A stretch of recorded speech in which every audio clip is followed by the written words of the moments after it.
I discovered my professional engineering license had been stolen when a lawyer served me papers at 7 in the morning on a Tuesday, informing me I was being sued for malpractice on a construction project I had never heard of. The process server handed me a thick manila envelope while I stood in my doorway wearing nothing but sweatpants and a faded college shirt, coffee still brewing in the kitchen behind me. I signed for the documents in a daze, my brain not quite processing what was happening. It was not until I sat down at my kitchen table and actually read through the complaint that the blood drained from my face. According to the lawsuit, I, Benjamin Torres, professional engineer licensed in the state of Colorado, had stamped and approved structural plans for a massive community recreation center in the Silverleaf Estates Homeowners Association in Aurora, Colorado. The problem was simple and terrifying at the same time. I had never worked on any such project. I had never even heard of Silverleaf Estates. My hands shook as I flipped through page after page of technical specifications, architectural drawings, and permit applications. Every single document bore my license number and what appeared to be my signature. But I had not signed anything. I had not reviewed any plans. I had not approved any structural calculations. Someone had forged my credentials and used my professional license without my knowledge or consent. And now a family was suing because their daughter had been injured when part of the rec center's roof collapsed during a storm. I immediately called my insurance company, my hands fumbling with my phone. The claims representative listened to my frantic explanation with what I could only describe as professional skepticism. She told me they would investigate, but warned that my policy might not cover fraudulent use of my license if I could not prove I had taken reasonable steps to protect my credentials. I wanted to scream. What reasonable steps was I supposed to take against someone literally forging my signature and stealing my license number next? I called the Colorado State Board of Licensure for architects, professional engineers, and professional land surveyors. The bureaucrat on the other end of the line sounded bored until I explained what had happened, and then her tone shifted to something between concern and suspicion. She informed me that fraudulent use of a professional license was a serious matter and that I needed to file a formal complaint. She also warned me that the board would be conducting its own investigation into whether I had been negligent in protecting my license information. Great. So not only was I being sued for malpractice on a project I never worked on, but my own licensing board suspected me of wrongdoing. I spent the rest of that morning making calls and gathering information. I pulled up the county records for Aurora and found the permit applications for the Silverleaf Estates Recreation Center. Sure enough, there was my name, my license number, and a signature that looked remarkably similar to mine but was definitely not mine. I had a distinctive way of signing my name, with a particular loop in the B and a sharp angle on the T. This signature was close, but the details were wrong. Someone had practiced copying my signature, and they had done a decent job, but it was not perfect. By noon, I had hired a lawyer. Gregory Hutchins was a friend from my undergraduate days who had gone to law school instead of pursuing engineering. He specialized in professional liability and licensing issues, and when I explained what had happened, he let out a low whistle. "This is bad, Ben," he said over the phone. "Really bad. You are looking at potential criminal charges for fraud, civil liability for the construction defects, and possible suspension or revocation of your license. We need to prove that someone else did this, and we need to prove it fast." "How do I do that?" I asked, feeling panic rising in my chest. "First, we get a forensic document examiner to analyze the signatures. Second, We find out who at this HOA had access to your information and the motivation to use it. Third, we go on the offensive. If someone stole your license, we make sure they pay for it. I spent the next 2 days researching Silverleaf Estates. It was a large planned community in Aurora, built about 5 years ago, with roughly 400 homes. The Homeowners Association was run by a board of directors, and according to their website, the current board president was a woman named Patricia Hendricks. The vice president was listed as Denise Sullivan, and the treasurer was Mark Feldman. I did not recognize any of those names. The Recreation Center project had apparently been a major undertaking for the HOA. According to the meeting minutes posted on their website, the board had approved the project 3 years ago with a budget of nearly $2 million. The facility included an indoor pool, a fitness center, basketball courts, and meeting rooms. It was supposed to be the crown jewel of the community, a selling point for prospective home buyers. Instead, it had become a liability when a severe thunderstorm 6 months ago caused a section of the roof to partially collapse, injuring a 12-year-old girl who had been swimming in the pool. I needed to visit Silverleaf Estates in person. I needed to see this recreation center and figure out how my name had ended up on those permits. Gregory advised me to be careful, warning me that anything I said could be used against me in the lawsuit. But I could not just sit around waiting for the legal system to grind along. My entire career was at stake. The drive from Denver to Aurora took about 40 minutes in mid-morning traffic. Silverleaf Estates was located in a newer development area, with wide streets and identical-looking houses in varying shades of beige and gray.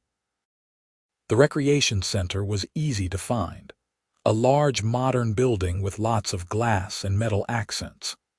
Yellow caution tape surrounded one section of the building, and I could see tarps covering what I assumed was the damaged roof section. I parked in the visitor lot and walked toward the main entrance. A sign on the door indicated that the facility was open, but that the pool area was closed indefinitely due to structural repairs. Inside, the lobby was bright and airy, with high ceilings and floor-to-ceiling windows. A woman sat at the front desk, typing on a computer. She looked up as I entered and gave me a professional smile. "Good morning. Can I help you?" "I hope so," I said, trying to keep my voice steady. "My name is Benjamin Torres. I am a structural engineer, and I understand that my name is on the permit applications for this building. I was hoping to speak with someone from the HOA board about the project." Her smile faltered slightly. "Oh, you are here about the incident, in a way," I said carefully. I actually was not aware that I was listed as the engineer of record until very recently. I was hoping to get some information about who hired me and how my name ended up on the permits. The woman's eyes widened. "You did not know you were the engineer?" "No, I did not." "Which is why I need to speak with someone from the board." She picked up her phone and dialed an extension. "Hi, Patricia. There is someone here at the front desk who says he is the engineer for the building and that he did not know about it." She paused, listening. "Yes, that is what he said." "Okay." She hung up and looked at me. "Miss Hendricks will be right down." I waited in the lobby, my heart pounding. A few minutes later, a woman in her early 50s came down the stairs. She had perfectly styled blonde hair, a navy blue blazer, and an expression that could freeze water. This had to be Patricia Hendricks. "Mr. Torres," she said, her voice clipped and professional. "Yes, thank you for meeting with me. Let us go to the conference room." She turned and walked back toward the stairs without waiting to see if I followed. I hurried after her, and we went up to the second floor, where she led me into a small conference room with a table and 6 chairs. She closed the door and turned to face me, her arms crossed. "Now, what is this about you not knowing you were the engineer on this project?" I took a deep breath. Miss Hendricks, I received a lawsuit last week related to the roof collapse. According to the documents, my name and professional engineering license are listed on all the permit applications for this building. The problem is, I never worked on this project. I never reviewed any plans, I never approved any structural calculations, and I certainly never stamped any documents. Someone forged my signature and used my license without my knowledge or permission. Patricia's expression did not change. That is a very serious accusation. It is a very serious problem, I replied. I need to know who at the HOA was responsible for hiring the engineer on this project, who made the arrangements, who submitted the permits, who paid for the engineering work. She studied me for a long moment, then sat down at the table and gestured for me to do the same. The board hired a project manager to oversee the construction. Her name is Valerie Morrison. She handled all the contractor relationships, the permits, everything. We paid her a flat fee to manage the entire project. Is Valerie Morrison a member of the HOA? No, she is an outside contractor. We found her through a recommendation from another HOA in the area. I need her contact information. Patricia hesitated. I am not sure I should give that to you without speaking to our attorney first. Miss Hendricks, someone committed fraud using my professional license. A child was injured because of faulty construction that was approved under my name. I am being sued for malpractice on a project I never worked on. I am trying to get to the bottom of this, and I need your cooperation. She stared at me, her jaw tight, then finally pulled out her phone and scrolled through her contacts. She wrote down a phone number and email address on a piece of paper and slid it across the table. That is Valerie's information, but I am going to call our attorney as soon as you leave. That is fine, I said, taking the paper. I have an attorney too, but I think we all want the same thing here, which is to figure out what happened and who is responsible. Patricia stood up. If what you are saying is true, Mr. Torres, then we have been defrauded as well. We paid for engineering services that we apparently did not receive. That seems to be the case, I agreed, standing as well. Can I ask how much you paid for the engineering work? She hesitated again, then said, Valerie invoiced us $35,000 for all the engineering and permitting costs. We paid it as part of her project management fee, $35,000. That was a reasonable amount for a project of this size, which meant whoever had forged my credentials had been paid for their fraudulent work. My anger burned hotter. Thank you for your time, I said, heading for the door. Mr. Torres, Patricia called after me. I turned back. If you did not do the engineering work, who did? That is what I intend to find out. I left the recreation center and sat in my car, staring at the phone number Patricia had given me. I called Valerie Morrison immediately, but it went straight to voicemail. I left a message explaining who I was and asking her to call me back as soon as possible. Then I called Gregory. I just met with the HOA president, I told him. They hired a project manager named Valerie Morrison to handle everything. She is the one who submitted the permits with my name on them. Did you get her contact information? Yes, but she is not answering her phone. Email her too. We need to talk to her. In the meantime, I will start doing some background research on her. What else did you find out? I filled him in on the details of my conversation with Patricia. Gregory listened carefully, asking a few clarifying questions. Okay, he said when I finished. Here is what I think happened.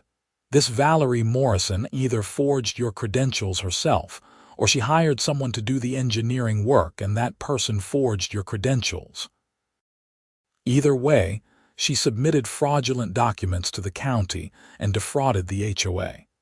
The question is whether she acted alone or if someone at the HOA was in on it.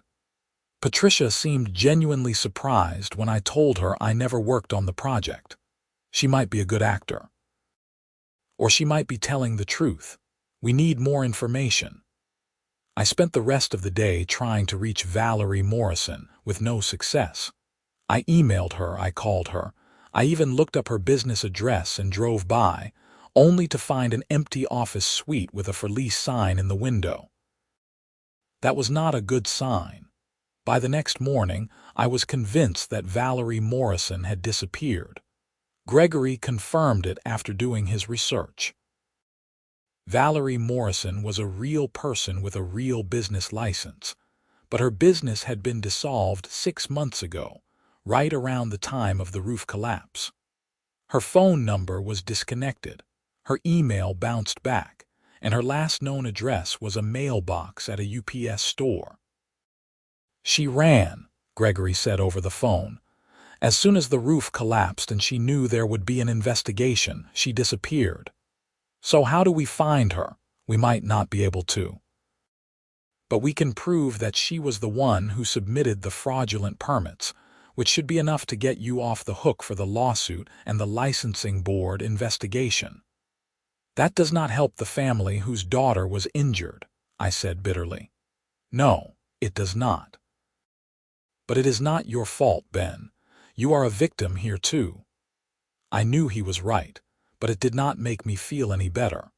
A child had been hurt because someone had used my name to approve substandard engineering work.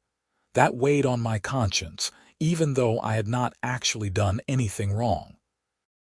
Over the next few weeks, Gregory worked with the forensic document examiner to prove that the signatures on the permits were not mine. The examiner compared the forged signatures to my actual signatures on dozens of documents, and concluded with a high degree of certainty that they were not written by the same person. We submitted this evidence to both the court and the licensing board. The licensing board was the first to respond.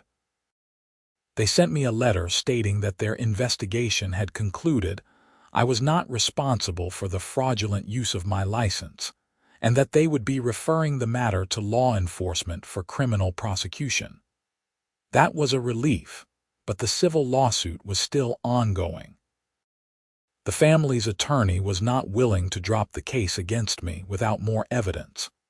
They argued that even if I had not personally signed the documents, I was still responsible for protecting my license and ensuring it was not misused. It was a weak argument, but it was enough to keep me in the lawsuit. Meanwhile, I started digging deeper into the Silverleaf Estates HOA. Something about the whole situation did not sit right with me.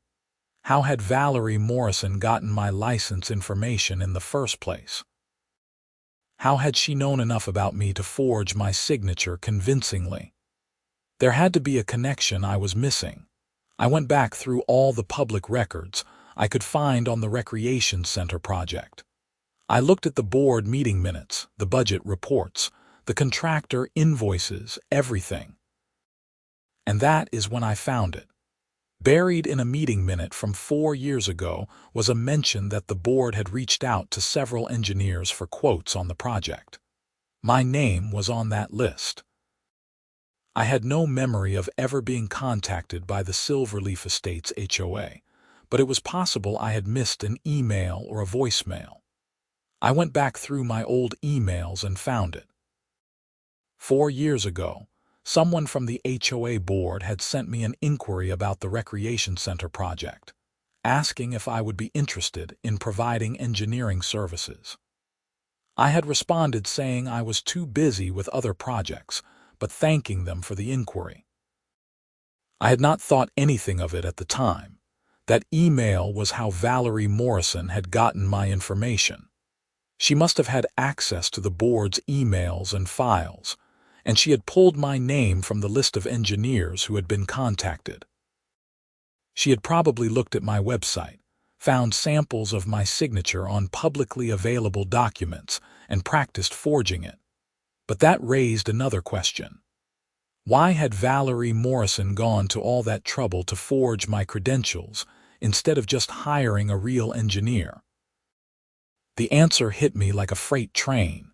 She had not wanted to hire a real engineer because a real engineer would have done the work properly and caught the construction defects.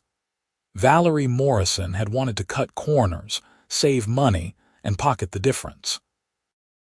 By forging my credentials, she could submit plans that looked legitimate without actually paying for proper engineering work.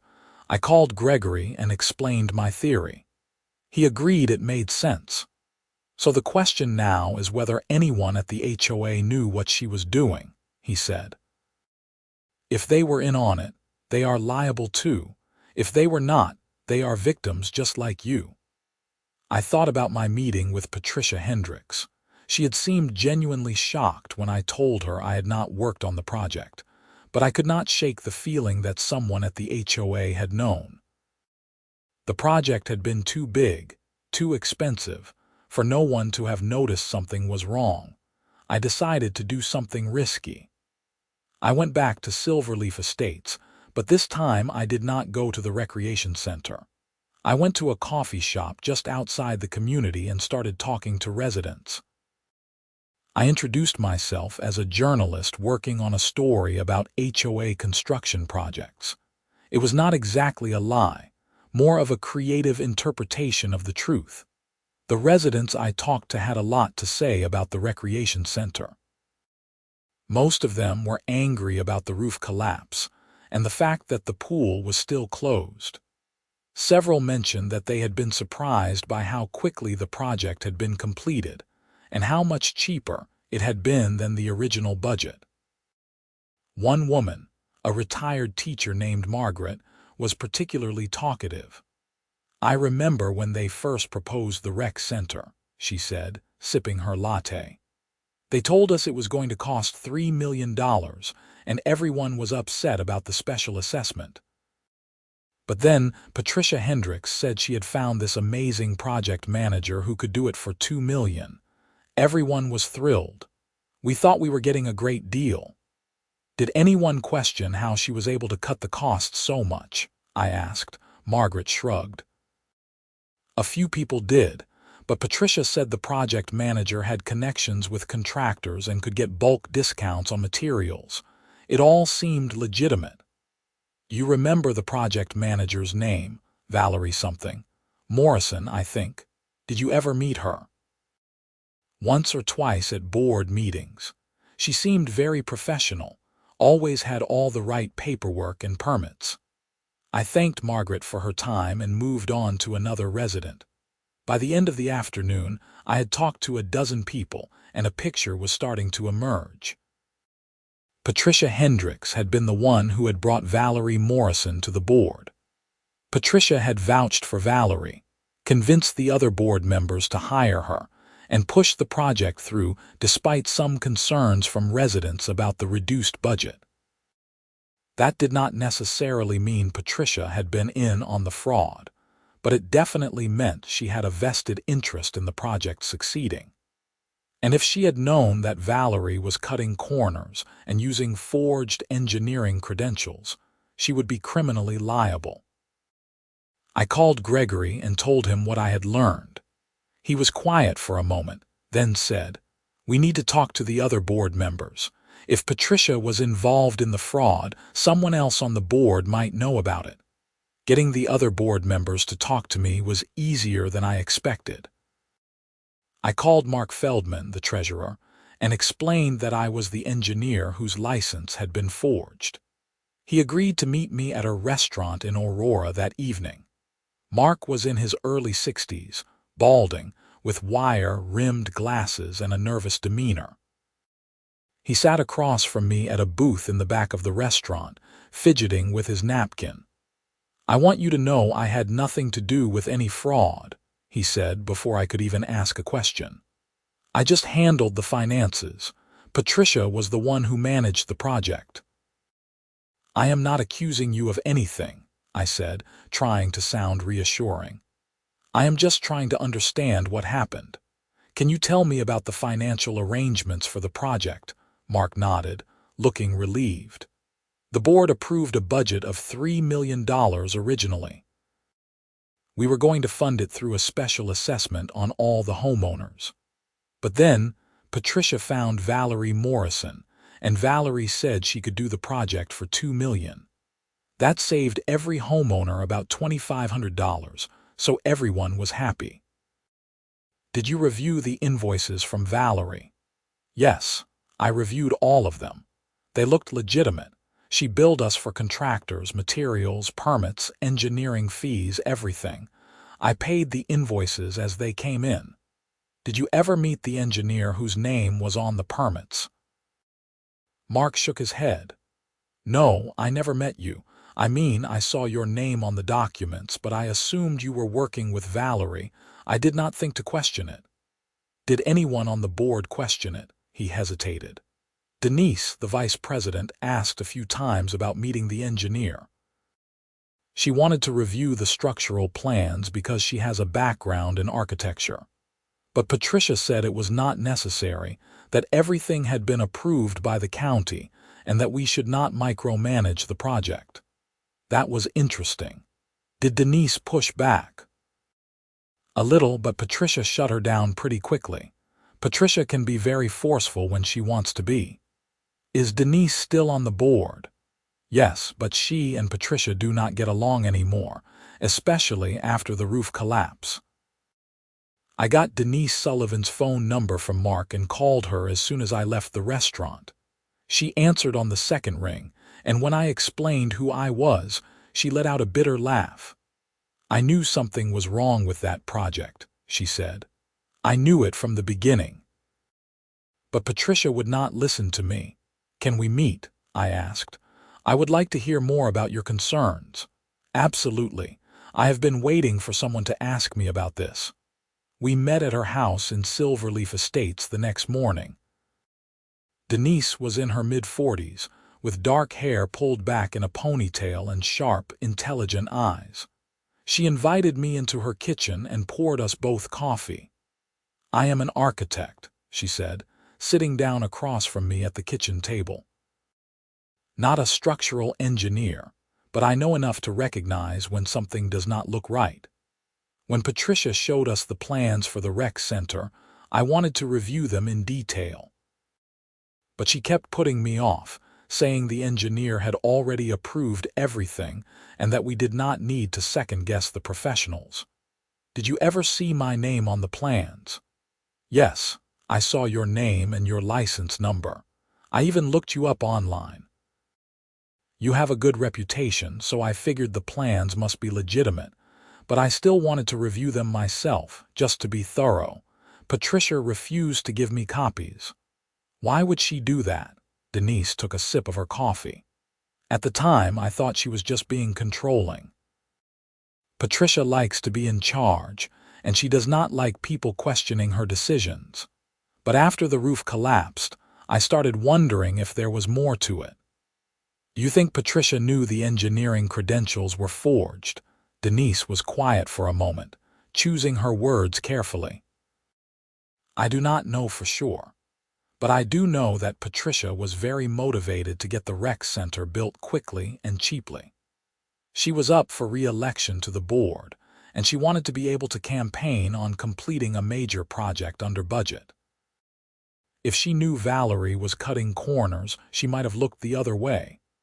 That is a serious accusation, I know, which is why I have not said anything publicly. I do not have proof, just suspicions. Would you be willing to testify if it came to that? She nodded. Yes. A child was hurt because of negligence. If Patricia was involved, she needs to be held accountable. I left Denise's house with a lot to think about. I had enough circumstantial evidence to suggest that Patricia Hendricks had at least been negligent in her oversight of the project, but I did not have proof that she had knowingly participated in fraud. I needed to find Valerie Morrison, and I needed to get her to talk. Gregory had hired a private investigator to track down Valerie. It took 3 weeks, but the investigator finally found her. She was living in Phoenix, Arizona, under her maiden name. Gregory immediately contacted the Aurora Police Department and explained the situation. They opened a criminal investigation into the fraud and issued a warrant for Valerie's arrest. The arrest happened on a Wednesday morning. Phoenix police took Valerie into custody, and she was extradited back to Colorado to face charges. Gregory arranged for me to be present when the detectives interviewed her.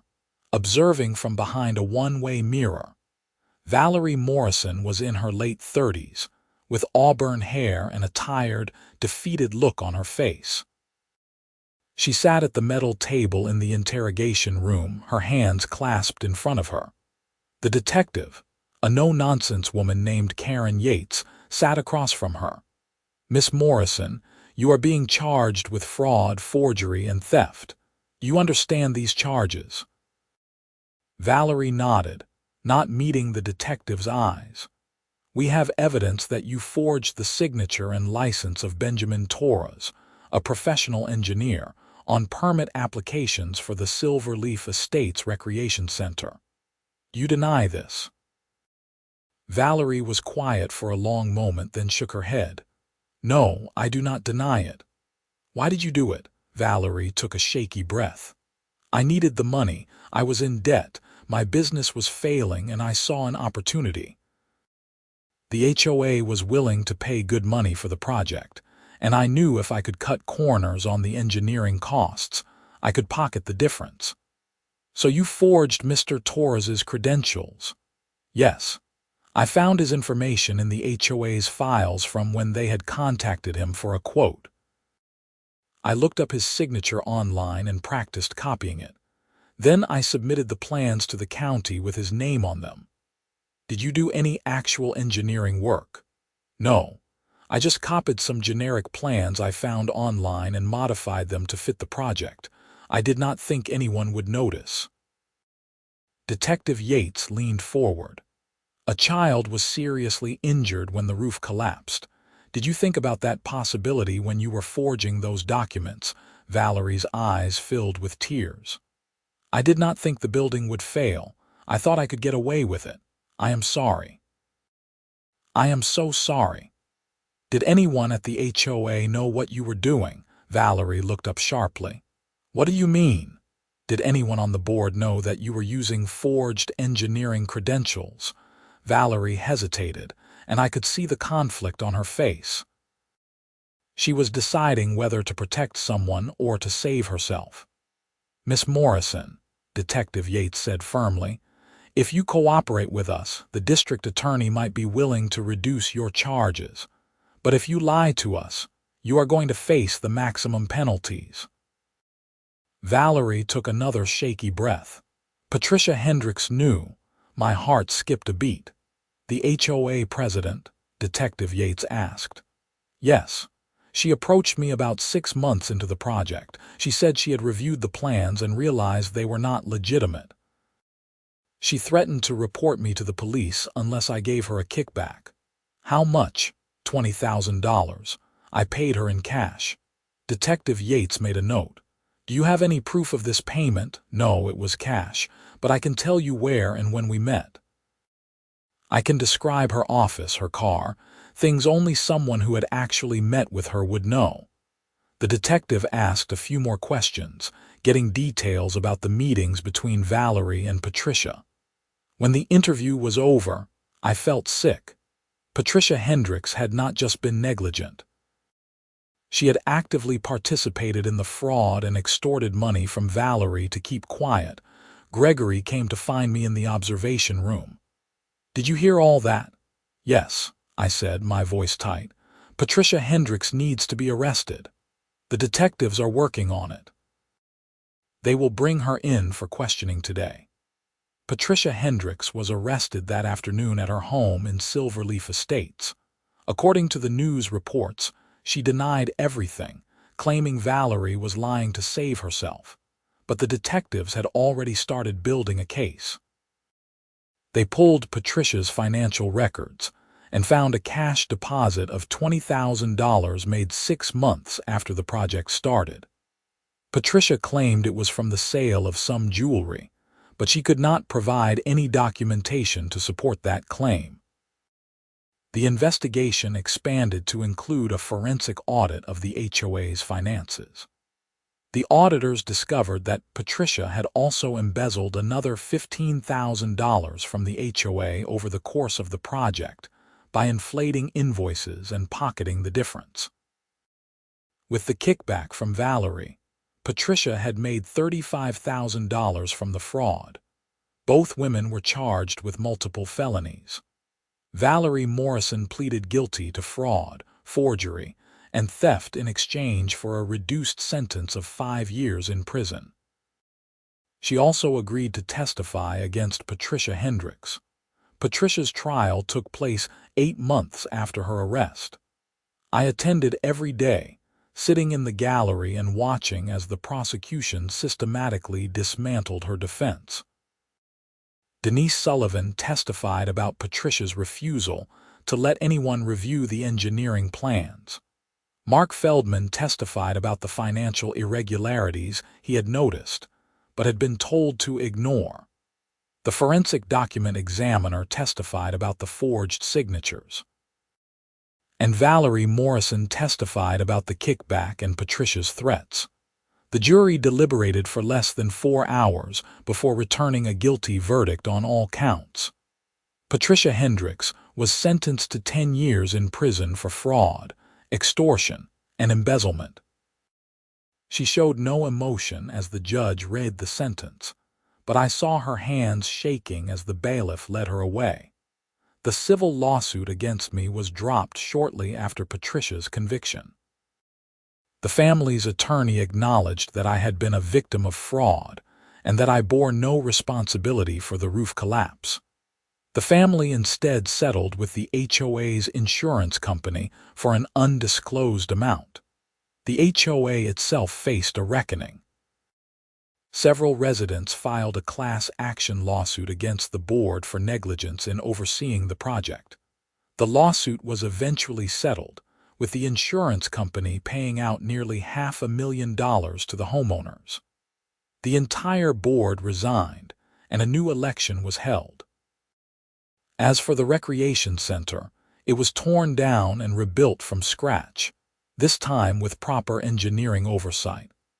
I was actually approached by the new board to be the engineer on the project, and after some hesitation, I agreed. It felt like a way to make things right, to ensure that the building was done correctly this time. The reconstruction took 18 months. I personally reviewed every aspect of the design, checked every calculation, and inspected the construction at multiple stages. When the new recreation center finally opened, I was there for the ribbon-cutting ceremony. The young girl who had been injured in the collapse was also there, walking with a slight limp but smiling and excited to swim in the new pool. Her mother came up to me after the ceremony. "Mr. Torres, I want to thank you for everything you did to make sure this was done right. I am just glad your daughter is okay," I said, feeling emotion tighten my throat. "She is more than okay. She is strong, and she knows that good people like you fought to make things right." That conversation stayed with me for a long time. The whole experience had been a nightmare, from the moment I was served with the lawsuit to the months of investigation and the trial. But in the end, justice had been served. The people responsible for the fraud were in prison. The victims had been compensated, and the recreation center had been rebuilt properly. My professional reputation had taken a hit during the investigation, but once the truth came out, I found that my business actually grew. Other HOAs and property management companies reached out to me, saying they wanted an engineer they could trust. I became something of a specialist in reviewing HOA construction projects and making sure everything was done by the book. I also became an advocate for stronger protections for professional licenses. I worked with the Colorado State Board of Licensure to develop new protocols for verifying engineer credentials on permit applications. I gave talks at engineering conferences about the importance of protecting your license information and what to do if you suspect fraud. The experience taught me several hard lessons.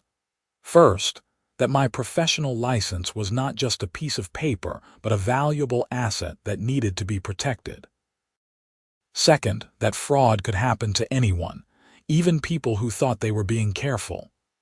And third, that the truth always comes out eventually, but you have to be willing to fight for it. Looking back now, 3 years after that process server showed up at my door, I can see how the whole nightmare actually made me a better engineer.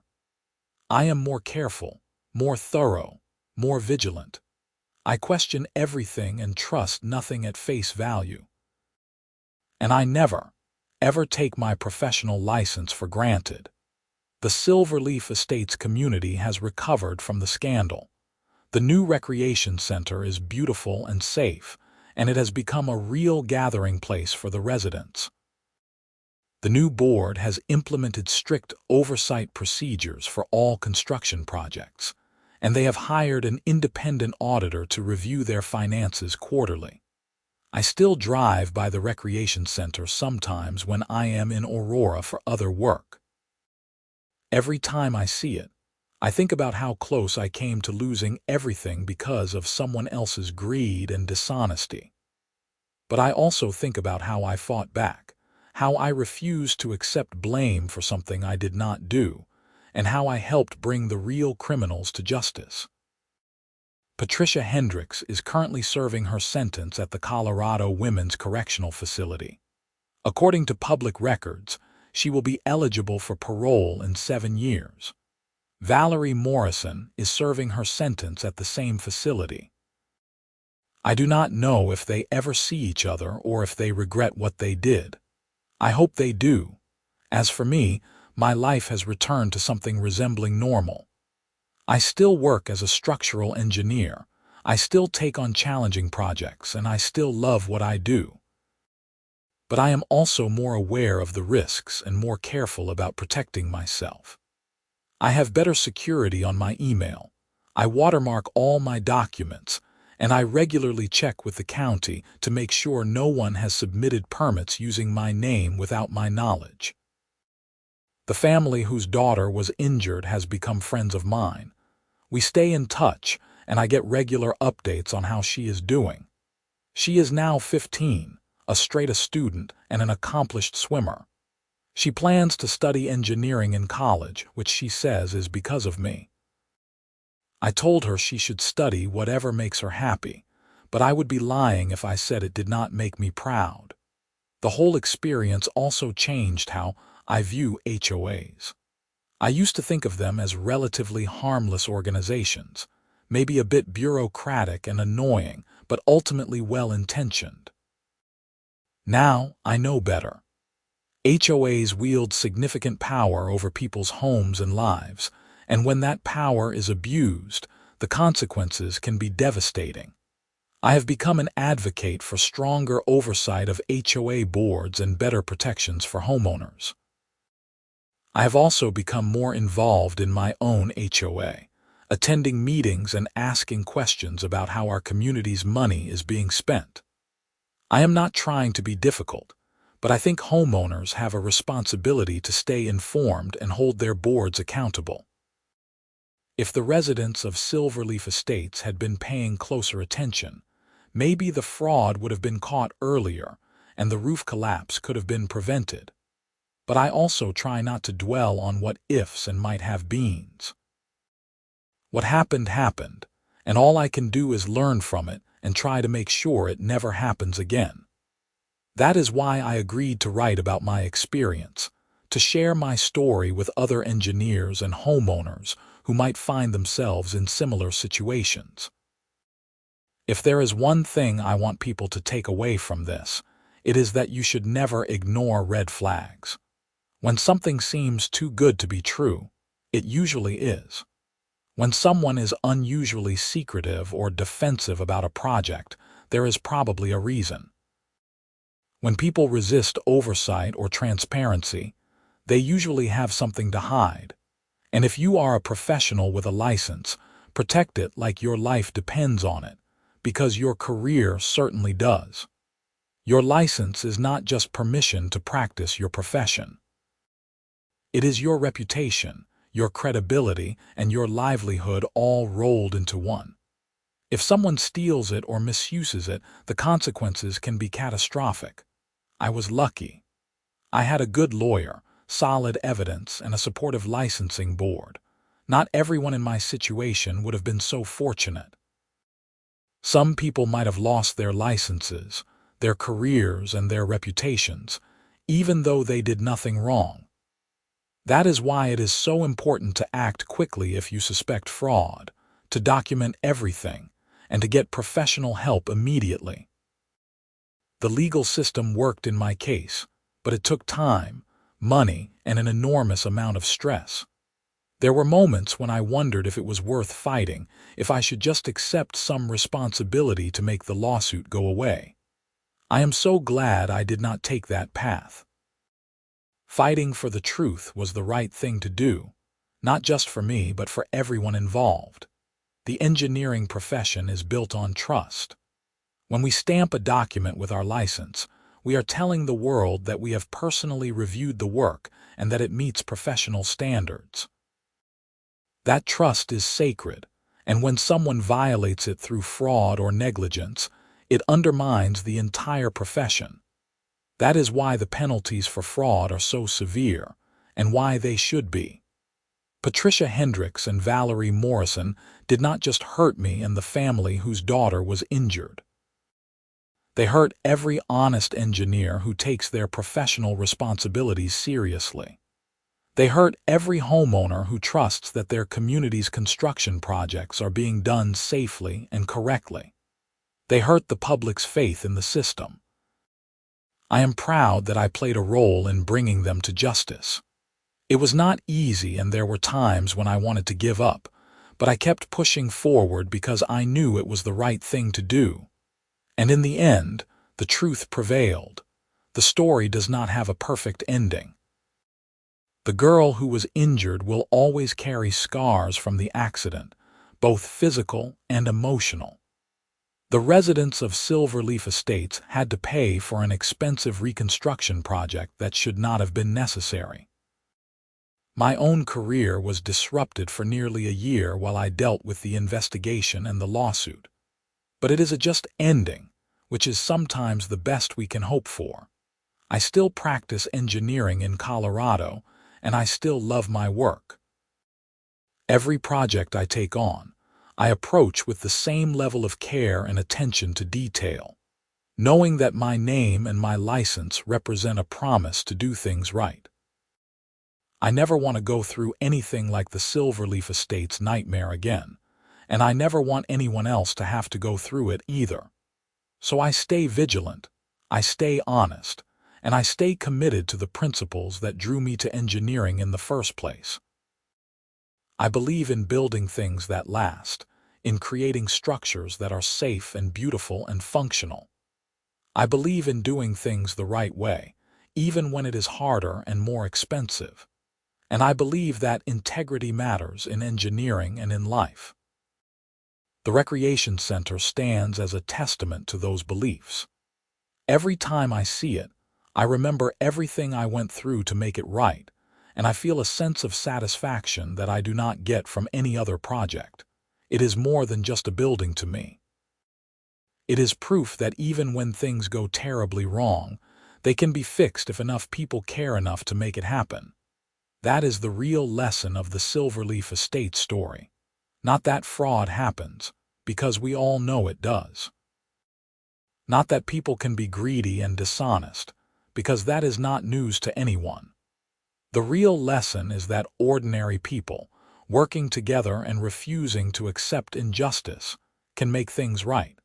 It takes courage, persistence, and a willingness to fight even when the odds seem stacked against you. But it can be done. I am grateful to everyone who stood by me during that difficult time. My lawyer Gregory, who believed in me from the start and never wavered. Detective Yates, who conducted a thorough investigation and built a solid case. Denise Sullivan and Mark Feldman, who had the courage to speak out about what they knew. The forensic document examiner who proved the signatures were forged, and the judge and jury who saw through Patricia Hendricks's lies and delivered a just verdict. I am also grateful to the residents of Silverleaf Estates, who could have blamed me for the roof collapse, but instead recognized that I was a victim too. Their support meant more to me than they will ever know. And finally, I am grateful to the family whose daughter was injured. They had every right to be angry at the world, to lash out at anyone and everyone involved in the project. Instead, they channeled their pain into a pursuit of justice and truth. Their strength and grace inspired me to keep fighting when I wanted to quit. The whole experience fundamentally changed me as a person and as an engineer. I am more cautious now, but also more confident. I know what I am capable of when my back is against the wall. I know that I can stand up for what is right, even when it is scary and difficult. And I know that my professional integrity is not just an abstract concept, but something worth fighting for with everything I have. As I finish writing this account, I am sitting in my home office in Denver, looking at the framed copy of my engineering license hanging on the wall. It looks the same as it did before all of this happened, but I see it differently now. I see it as something precious that was almost taken from me, something I fought hard to protect and reclaim. Every engineer should feel that way about their license. It is not just a credential or a qualification. It is a symbol of years of education, training, and hard work. It is a commitment to public safety and professional excellence, and it is worth protecting at all costs. I hope my story serves as a warning to other engineers about the importance of safeguarding their licenses. I hope it encourages homeowners to ask questions and demand transparency from their HOA boards. And I hope it demonstrates that even when fraud and corruption seem overwhelming, justice is possible if people are willing to stand up and fight for it. The Silverleaf Estates Recreation Center is open now, filled with families swimming and playing and enjoying a safe, properly engineered building.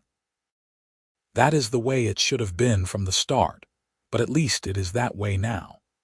And every time a child jumps into that pool or a family gathers in one of the meeting rooms, they are benefiting from the hard lessons learned through a terrible experience.